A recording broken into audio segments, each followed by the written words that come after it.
ಅಂತ ಹೇಳಿಕೊಡುವೆ. First gas ಮೇಲೆ ಹಾಲನ್ನು ಇಡಬೇಕು.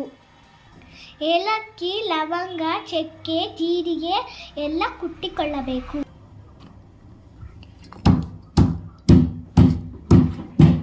ಈಗ ಹಾಲು ಚೆನ್ನಾಗಿ ಕುದಿಯಬೇಕು. ಕುದ್ದ ನಂತರ ನಾವು ಕುಟ್ಟಿರೋ ಮಸಾಲವನ್ನು ಆಡ್ ಮಾಡಬೇಕು. ಇವಾಗ ಮಸಾಲವನ್ನು ಹಾಕಬೇಕು. ಲೈಟಾಗಿ ತುಳಸಿಯನ್ನು ತೊಳೆದು ಟೀಗೆ ಹಾಕೋಬೇಕು. ತುಳಸಿಯನ್ನ ಕುಟ್ಟಿ ನಂತರ ಟೀಗೆ ಈಗ ತುಳಸಿಯನ್ನು ಹಾಲಿಗೆ ಹಾಕಬೇಕು. ನಂತರ 2 ಸ್ಪೂನ್ ಟೀ ಪೌಡರ್ ಹಾಕಬೇಕು. ರುಚಿಗೆ ತಕ್ಕಷ್ಟು ಸಕ್ಕರೆ ಹಾಕಬೇಕು. ನಂತರ ಬಿಸಿ ಬಿಸಿಯ ಮಸಾಲಾ ಟೀ ರೆಡಿ.